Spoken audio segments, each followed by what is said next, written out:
उसने पुश कर साइड पे। अच्छा, अब आप ये देखें कि ये अब जो नॉर्मल वैल्यूज के साथ प्रॉब्लम्स हो सकती हैं वो है symmetry, skewness and kurtosis. Normal क्या है? नॉर्मल में जीरो स्क्यूनेस होती है, ठीक है। नॉर्मल में मीजोकर्टिक होती है curve. So normal distribution curve की जब आप प्रॉपर्टी लिखोगे तो उसमें आप ये भी लिख सकते हैं कि there is zero skewness and there is the curve is mesokurtic, यानी इसकी स्प्रेड जो है वो 3 स्टैंडर्ड डेविएशन के ऊपर है, ठीक है। अगर ये मोर देन 3 स्टैंडर्ड डेविएशन होगी और ये तो ये और या नीचे होगी, कम होगी तो होगी, ज्यादा होगी तो टॉल होगी तो लेप्टोकर्टिक होगी। जीरो अगर आपका मीन सिर्फ पे पुल कर लेता है तो राइट स्क्यूनेस, अगर लेफ्ट साइड पे पुल कर लेता है पॉजिटिव स्क्यूनेस या लेफ्ट साइड स्क्यूनेस कहेंगे। ये एग्जांपल है। मैम मेरा एक क्वेश्चन, पॉजिटिव की जैसे आपको सैलरी मिलती है, हाँ एक मिनट चालू फिर बताइए। पॉजिटिव स्क्यूनेस की एग्जांपल है जैसे आपको सैलरी मिलती है, आपको सैलरी मिलती है तो आपके पास इतने पैसे होते हैं और जैसे महीना गुजर जाता है आपकी जो सैलरी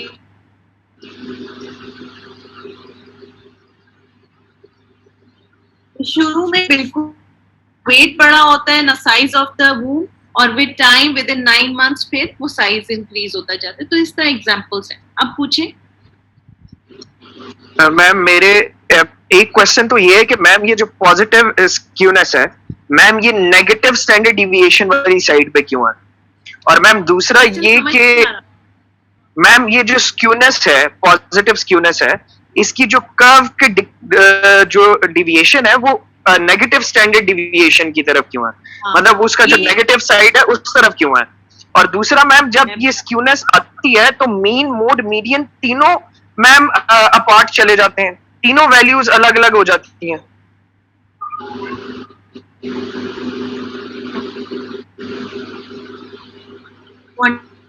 ये ज्यादा इम्पोर्टेंट है। मोड तो आपको पता है कि स्टैट में इतना यूज नहीं होता, मोड बिजनेस में ज्यादा यूज होता है।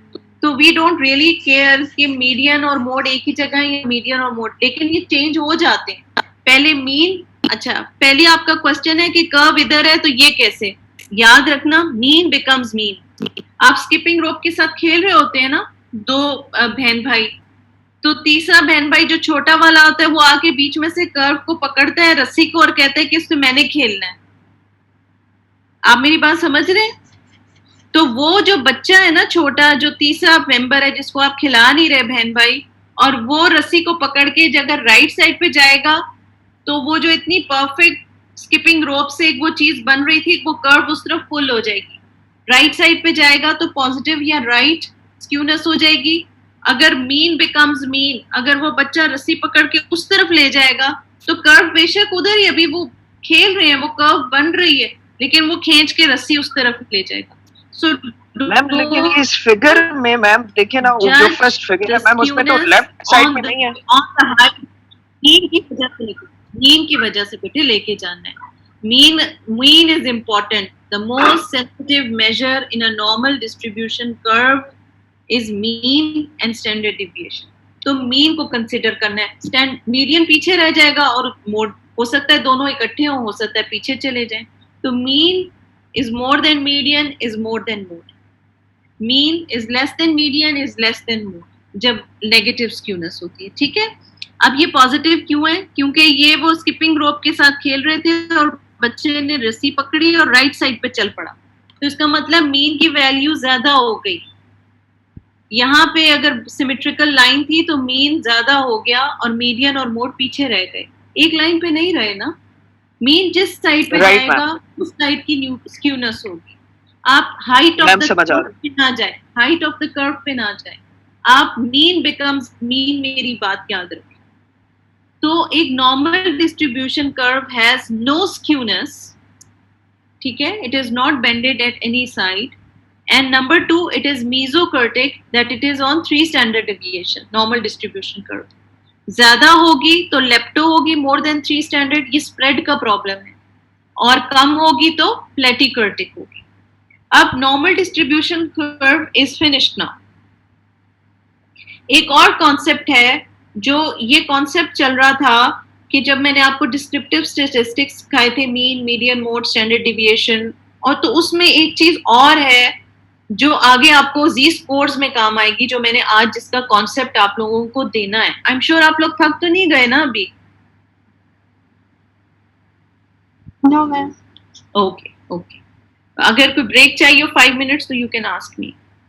अब ये चीज देखें, बड़ी इंटरेस्टिंग है, और ये है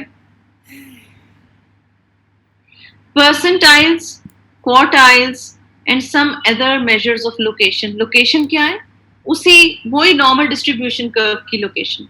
A percentile is a measure that tells us what percentile at below that measure.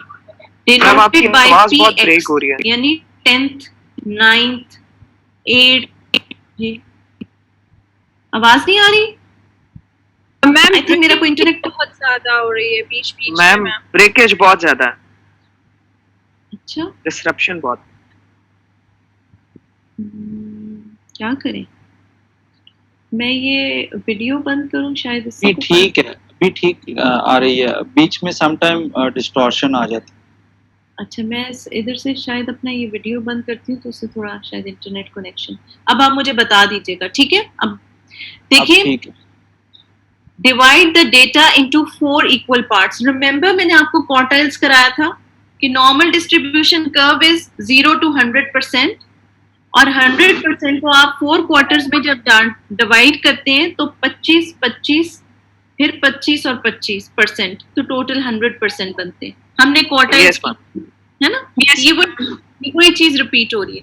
और ये कहाँ यूज होती है? ये ग्रोथ चार्ट जो बच्चों का हम कराते हैं ना, ये ग्रोथ चार्ट कराते हैं जब हम ये, अगर आप में से किसी ने पीडियाट्रिक वार्ड किया हो, या जिनके बच्चे हो या छोटे बहन भाई हो, आपने देखा हो कि उनको WHO का रोड फॉर हेल्थ एक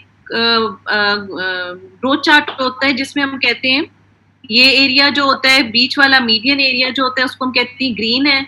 और इससे आप देख लेते हैं कि आपका बच्चा जो है किधर लाई करता है. अंडर न्यूट्रिशन है, शबीर को ये बात अच्छी समझ होगी कि अंडर न्यूट्रिशन है कि ओवर न्यूट्रिशन, ओबेसिटी है, या ये ग्रीन है नॉर्मल डिस्ट्रीब्यूशन. तो इस तरीके से ये इस्तेमाल होता है. और परसेंटाइल्स कहाँ इस्तेमाल होते हैं? परसेंटाइल्स आपके इस्तेमाल होते हैं एग्जाम स्कोर्स में. फिर इंटरक्वार्टाइल रेंज आप बड़े अच्छे तरीके से जानते हैं, वही जो 4 क्वार्टर्स होते हैं, उनमें से Q3 में से जब Q1 हम माइनस करते हैं तो हम इनको इंटरक्वार्टाइल रेंज बना सकते हैं. बॉक्स एंड विस्क का प्लॉट आप लोगों ने बनाया था, आपको पता है कि उसी में से सेंटर और 2 आप इसकी बॉक्स एंड विस्कर, ये बॉक्स और ये विस्कर्स आप प्लॉट बना लेते हैं. तो ये भी डेटा को डिस्क्राइब करने के तरीके. फिर 2 जो पॉपुलेशन जो है उनको बॉक्स एंड विस्कर प्लॉट के साथ आप कंपेयर कर सकते हैं. आउटलायर क्या होता है? जब मैं कहती हूँ कि मीन जो है वो राइट की तरफ चला गया या लेफ्ट की तरफ, यानी जो ऐसी observation whose value x either exceeds the value of the third quartile, और ये फॉर्मूला है लेकिन इम्पोर्टेंट नहीं है, और उसके बाद यहाँ बहुत नीचे लेफ्ट साइड पे हो तो उसको आउटलायर कहते हैं. यानी सारे अगर एक साइड पे सेंटर में लाई कर रहे हैं तो एक 95% से भी बाहर निकल के और आउटलायर है. सो समराइजिंग क्या है कि मेजर ऑफ सेंट्रल टेंडेंसी था mean, median, mode, percentiles, quartiles. Graphs measuring of location, shape of distribution, symmetry and skewness, choosing the right measure of location, additional concepts आपको मिला interquartile range और outliers का. Choosing the right measure of location कि normal distribution का normal distribution है या not normal distribution है. अगर normal distribution है तो mean और standard deviation. अगर normal distribution नहीं है तो median या interquartile range. ये फर्क है. अच्छा जी, अब मैं अपनी दूसरी प्रेजेंटेशन स्टार्ट करूंगी जो कि है जी स्कोर्स के ऊपर.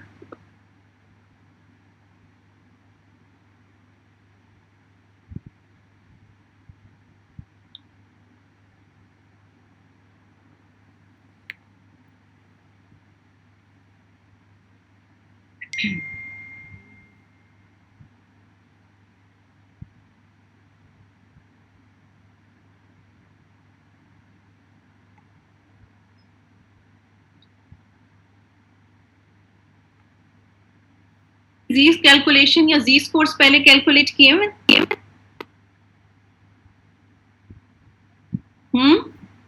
No, ma'am. No, ma'am. अच्छा, तो इसलिए ना मैं पहले डायरेक्टली जी स्कोर स्टार्ट करती थी तो स्टूडेंट्स मेरे घबरा जाते थे। तो मैंने ना ये वाले जो प्रेजेंटेशन है ये बहुत सिंपल और आसान और सिर्फ कॉन्सेप्ट के लिए रखी है। नेक्स्ट टाइम इंशाल्लाह हम मिलेंगे तो हम इसके प्रैक्टिस क्वेश्चंस मैं आपको साथ बैठ के कराऊंगी। जी स्कोर्स का फर्क है और नॉर्मल डिस्ट्रीब्यूशन कर्व मैंने आपको पढ़ाई है और मैंने बताया वो एक स्टैंडर्ड है जिसके ऊपर हम अपनी वैल्यूज को रख के कंपेयर करते हैं। जब आपने दो चीजों को कंपेयर करना है, फॉर एग्जाम्पल जैसे हम दो घर हैं नेबर्स और उनके बच्चों को कंपेयर करना है, तो हम मैट्रिक के बच्चे को 5th क्लास के बच्चे के साथ कंपेयर नहीं कर सकते, ठीक है। अगर किसी ने मैट्रिक में अच्छे नंबर लिए हैं तो उसको हम मेडिकल कॉलेज के एग्जाम के साथ कंपेयर नहीं कर सकते। तो इसलिए जब आपने दो पॉपुलेशंस को कंपेयर करना हो तो फिर उस वक्त आपको दोनों को एक स्टैंडर्ड के ऊपर ले आना चाहिए ताकि आप उनका कंपैरिजन करें, और उस स्टैंडर्ड को कहते हैं स्टैंडर्डाइजेशन ऑफ नॉर्मल कर्व और जी स्कोर्स, ठीक है। And why is it important? How do you compare apples and oranges? Are you a good student of French as you are in physics? यानी अगर आप दो सब्जेक्ट्स हैं, फॉर एग्जांपल फिजिक्स है और फ्रेंच है, तो आप दोनों के स्कोर्स कंपेयर नहीं कर सकते। हो सकता है जो बंदा फिजिक्स में एनालिटिकली बहुत अच्छा हो वो फ्रेंच में लैंग्वेज के ऊपर इतना अच्छा ना हो, लेकिन आप उन दोनों को ये नहीं कह सकते कि इसके फिजिक्स में अच्छे मार्क्स हैं तो इसके फ्रेंच में भी अच्छे मार्क्स होंगे। इस बात को कंपेयर करने के लिए फ्रेंच और फिजिक्स के मार्क्स को एक स्टैंडर्ड पे लाना पड़ेगा और फिर कंपेयर करेंगे, इसको कहते हैं जी स्कोर्स। अच्छा, और इसमें क्वेश्चंस कैसे आते हैं? इसमें क्वेश्चंस ऐसे आएंगे कि आपका टेस्ट हुआ, उस टेस्ट में क्लास का मीन जो था वो इतना था, आप बताएं कि स्टूडेंट ए जिसका स्कोर ये है वो कहाँ लाई करता है, स्टूडेंट बी जिसका स्कोर ये लाई करता है। तो जैसे मैंने आपको लास्ट नॉर्मल डिस्ट्रीब्यूशन में बताया था ना कि 1 standard above 2 standard below, exactly वही जी स्कोर्स, उसको जी स्कोर्स कहते हैं जब आप स्टैंडर्डाइजेशन पे लेकर आते हैं। अच्छा जी, how many people did better than you on a test? तो इसका क्वेश्चन कैसे आएगा कि क्लास का मीन था 60 मार्क्स, तो 60 मीन्स के वो मीन के ऊपर 60 मार्क्स होंगे, तो कहेंगे कि बाकी क्लास जो है उसके मार्क्स इतने थे, तो आप देख लेंगे कि प्लस में थे तो किधर लाई करते हैं, माइनस में थे तो किधर लाई करते हैं। तो आप एग्जैक्टली बता सकते हैं कि मीन से ऊपर जितने लोगों के आए दे डिड बेटर, मीन से नीचे जितनों के आए दे डिड वर्स। तो इस तरीके से आप उनको निकाल लेंगे। If you are going to understand a situation you will need to compare, you need to be able to compare things. You will need to present the comparisons in a way that facilitates decision making. You may be asked, what percentage of people fall below a given score? What is the relative standing of a score in one distribution versus another? What score or scores can be used to define the extreme or deviant? जो 99% से ऊपर होगा वो deviant होगा, outlier होगा, ठीक है? You can do all these with these scores.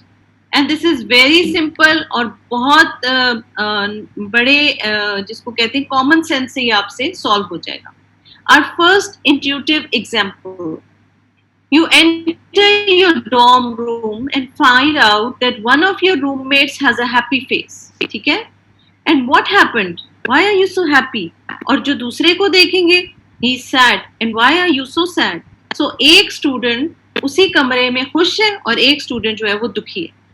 तो जो खुश है वो इसलिए कहता है कि hooray I got a 60 on a physics test, लेकिन जो फ्रेंच वाला बच्चा है वो दुखी है क्योंकि वो उसके भी 60 मार्क्स आए हैं लेकिन वो खुश नहीं है। So they have the same score, why the different reactions? Anybody? कोई अंदाजा लगा सकता है कि दोनों के मार्क्स, दोनों का स्टैंडर्ड डिफरेंट है। कंपैरिजन नहीं हो सकता मैम, एक यार्ड स्टिक नहीं। हाँ, यार्ड स्टिक वाली बात ठीक है, लेकिन आपके ख्याल में, आपको याद है मैंने बताया था कि नॉर्मल डिस्ट्रीब्यूशन कर्व में मतलब जो देखें आप किस तरह कंपेयर करेंगे कि आप के साथ क्लास एवरेज के साथ कंपेयर करेंगे ना. कोई इधर से मेरा टिप लेके आगे एक्सप्लेन कर सकते हैं? ये देखें, we need to review the normal distribution or the Gaussian distribution. That's how we will compare the French and the physics test. Finding yourself on the Gaussian curve. Remember that Gaussian curve, it is the shape that quite a lot of measurement data distributions have. That means that the frequency of the scores tend to fall in a very specific shape. दो चीजें explain करती हैं normal distribution को, mean, standard deviation. So where you are in a distribution determines how well you did. जो खुश था physics में उसके मार्क्स थे 60, तो उसका जो कट ऑफ पॉइंट था, जो उसका क्लास की एवरेज स्कोर था वो था 50. तो 50 के कंपैरिजन तो वो 1 standard deviation above the mean score था, इसलिए वो खुश था कि उसने क्लास से अच्छा परफॉर्म किया. जो फ्रेंच वाला स्टूडेंट था वो इसलिए दुखी था कि उसमें क्लास एवरेज जो थी वो 70 मार्क्स की थी, तो he did bad than most of the students, और उसने क्लास एवरेज से कम 1 standard below the normal distribution कर दी. समझ आ गई बात की? इस वजह से जब आपने स्टैंडर्ड किया तो इसका मतलब कि दोनों का स्कोर एक था, लेकिन चूंकि क्लास एवरेज डिफरेंट थी इसलिए जब कंपेयर किया गया अपने अपने लेवल पे, ठीक है, अपने अपने लेवल पे जब उनको कंपेयर किया गया तो वो पता चला कि एक तो अपनी क्लास एवरेज से ऊपर था इसलिए खुश था, एक क्लास एवरेज से नीचे था इसलिए दुखी. So we can quantify your place in the distribution. You don't have to draw a picture every time. We will do this with the z-score. तो z-score का एक फॉर्मूला है और ये आप निकाल चुके हैं स्टैंडर्ड डिविएशन के दौरान, आप अभी याद करेंगे.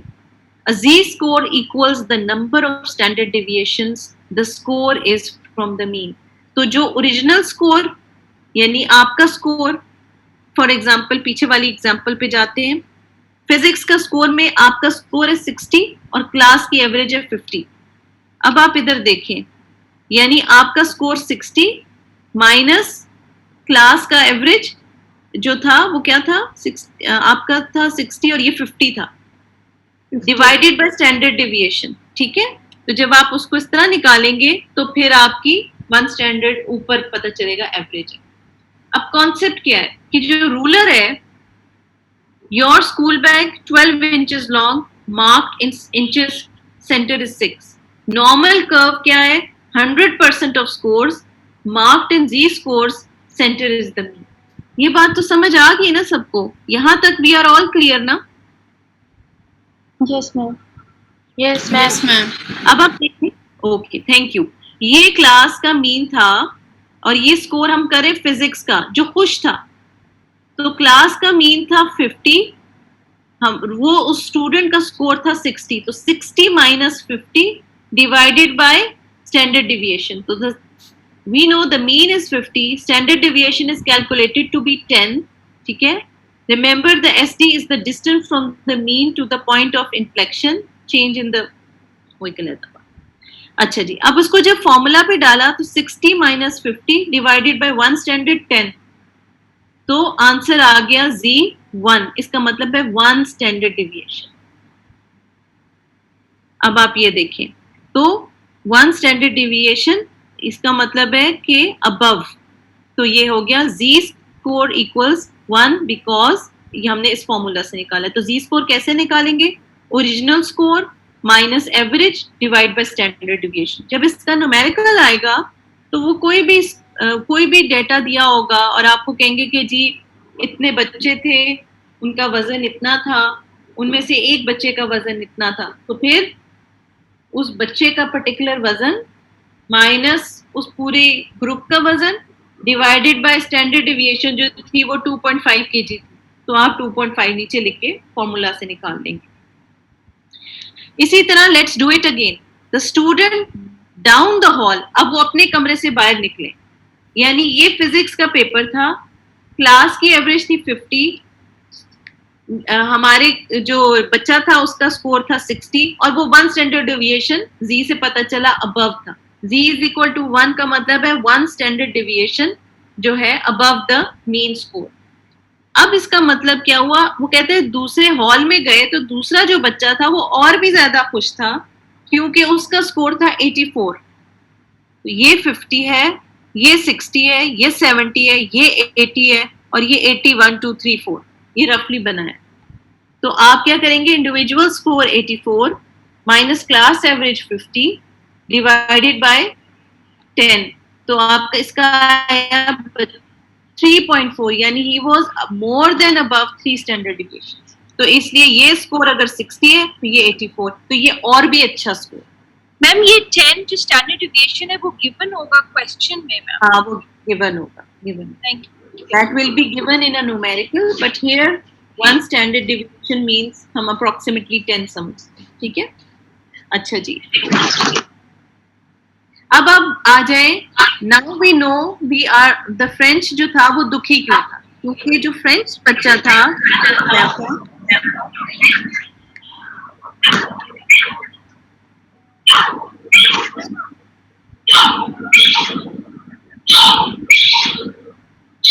मैम काफी है. अब आवाज क्लियर आ रही है? यस. ओके.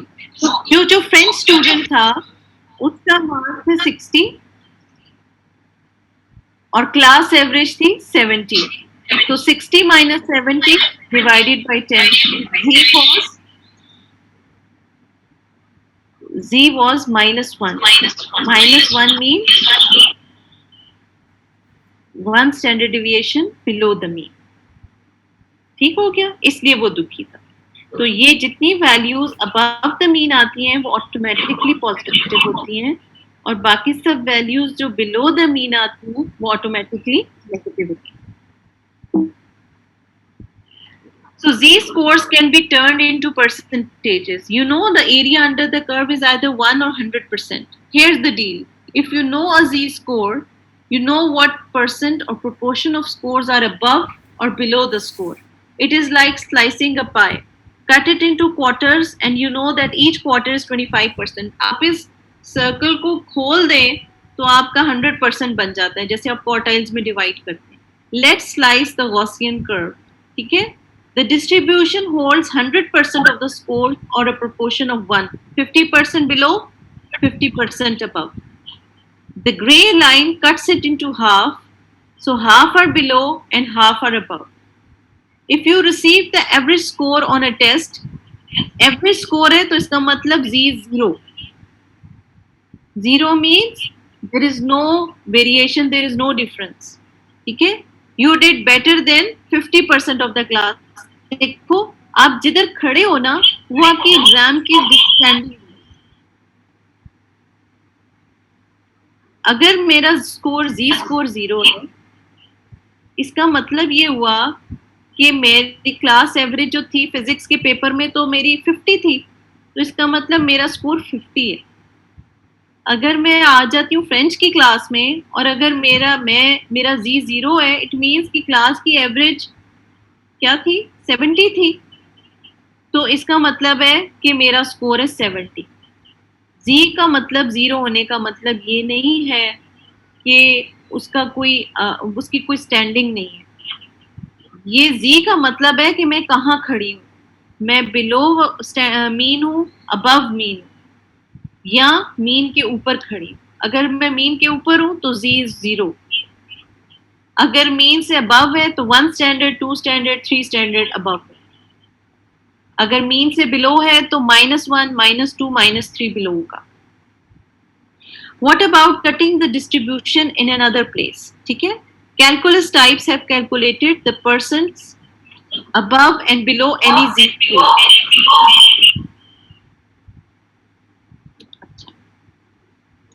अब ये देखें कि ये है Z टेबल. जब आपका एग्जाम होगा तो आपको फॉर्मूला, स्टैटिस्टिकल फॉर्मूलाज और आपको Z टेबल आपको दिया जाएगा.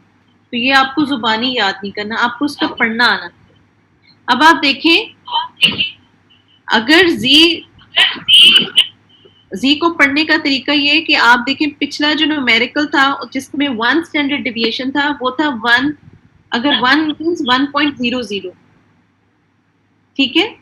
तो 1.00 का मतलब है कि जैसे डेसिमल के बाद ये 2 जीरो नंबर्स हैं, कि डेसिमल के बाद 2 वैल्यूज को आपने कंसिडर करना है। 1.00 का मतलब है ये 1 और ये 0.00, तो आप इसको ये वैल्यू देख लेते हैं। तो ये आपको प्रैक्टिस जब कराऊंगी तो उसमें भी पता चल जाएगा। अब आप देखें, our physics students, the score of 60 was 1 standard deviation 1.00 above the mean. The table would tell me that they are 84.13% of scores below. कैसे, ये देखें, z क्या था हमारा 1, और 1 का मतलब है कि आगे डेसिमल के बाद कोई वैल्यू नहीं थी, तो हम समझेंगे 0 0। इधर से 0 पे आए, इधर से 1 पे आए, क्या आया नंबर 0.84 और 84%। तो इसका मतलब ये हुआ कि जो बच्चा हमारा 84% पे खड़ा हुआ है वो उससे सारे बाकी क्लास के बच्चे उससे नीचे, और 100 में से 84 के जिससे ऊपर जितने मार्क्स होंगे वो इधर होंगे। तो ये एक सिंपल तरीका है निकालने जहां पे आप स्टैंडिंग करते हैं। अब आप देखें, जो हमारा फ्रेंच स्टूडेंट था उसका जो स्कोर था वो था z -1 का मतलब है कि वो अगर पहला वाला मीन से ऊपर था तो मीन से नीचे, तो जब वो मीन से नीचे है तो फिर आप कहते हैं कि 84% स्कोर ऊपर है उससे और उसकी स्टैंडिंग इतनी बिलो है। Let's summarise, what is z score? A measure of an observation's distance from the mean. The distance is measured in standard deviation units. If a z-score is 0, it is on the mean. If a z-score is positive, it is above the mean. If a z-score is negative, it is below the mean. If a z-score is 1, it is 1 standard deviation above the mean. If a z-score is -2, it is 2 standard deviation below the mean. ठीक है? z-score का formula क्या है? Mean minus class mean divided by standard deviation. और ये examples हैं, देखिए, mean, class mean, difference निकाला, स्टैंडर्ड डिविएशन पे डाला 1, this means 1 standard deviation above the mean. 6 means 1.5 standard deviation above the mean. इस स्कोर पे -1.25 below the mean, 0.75 above the mean, -2 is below the mean. तो बस ये स्टैंडर्ड डिविएशन इस तरीके से। और एक मैम ये जो z स्कोर है मैम, ये सिर्फ और सिर्फ एक जो हमारी जो स्टैंडर्ड डिस्ट्रीब्यूशन का है सिर्फ उस पे मैम एप्लीकेबल होता है, जिसमें स्क्यूनेस या जिसमें कर्टूसिस है उसमें एप्लीकेबल नहीं होता मैम? एक मिनट, आप सारे मुझे नजर आ जाए ना, नहीं आ रहे आप ठीक है, हाँ पूछें आप मैम। स्क्यूनेस और कर्टूसिस के केसेस में z स्कोर एप्लीकेबल होता है? और मैम ये तो सिर्फ स्टैंडर्ड जो है वो कर्व पे होता है ना मैम? उसमें फिर डिफरेंट टेस्ट किए जाते हैं। ये जितना कुछ हम आपको पढ़ा रहे हैं ना, ये नॉर्मल डिस्ट्रीब्यूशन का पढ़ा रहे हैं, क्योंकि इस तरह तो फिर एडवांस स्टैटिस्टिक्स हो जाएगी ना, फिर उनके टेस्ट डिफरेंट हैं।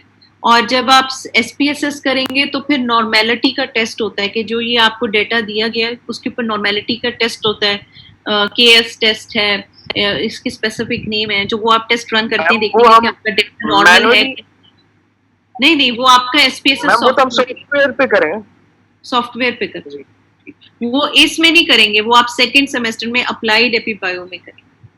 वो इसमें आपको सॉफ्टवेयर नहीं सिखाएंगे, इसमें आपको सिर्फ कॉन्सेप्ट्स दे रहे हैं बायोस्टैटिस्टिक्स के। और आपने जो आज है आपने नॉर्मल डिस्ट्रीब्यूशन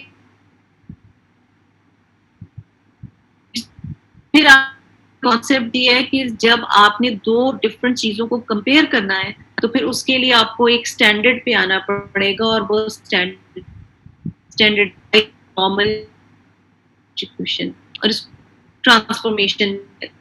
ज़ीक का फॉर्मूला सिंपल है। अब नॉर्मली तो जब ज़ीक में पढ़ाती थी तो सीधा फॉर्मूला से शुरू करती थी और आगे, ये जो मैंने सिर्फ आपको बच्चों की तरह स्टेप्स बताए हैं ये सिर्फ समझाने के लिए, और इन्हीं को समझना जरूरी है, बाकी आसान है।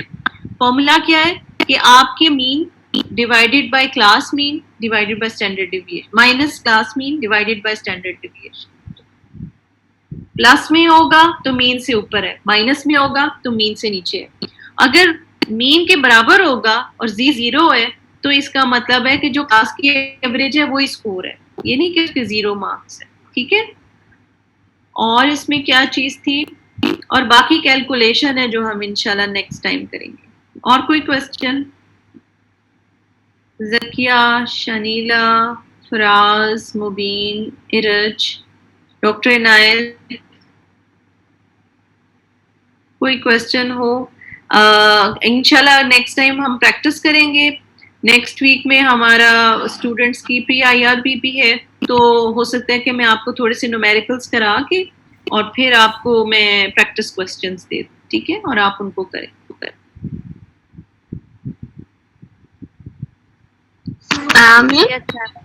Okay ma'am. Okay ma'am.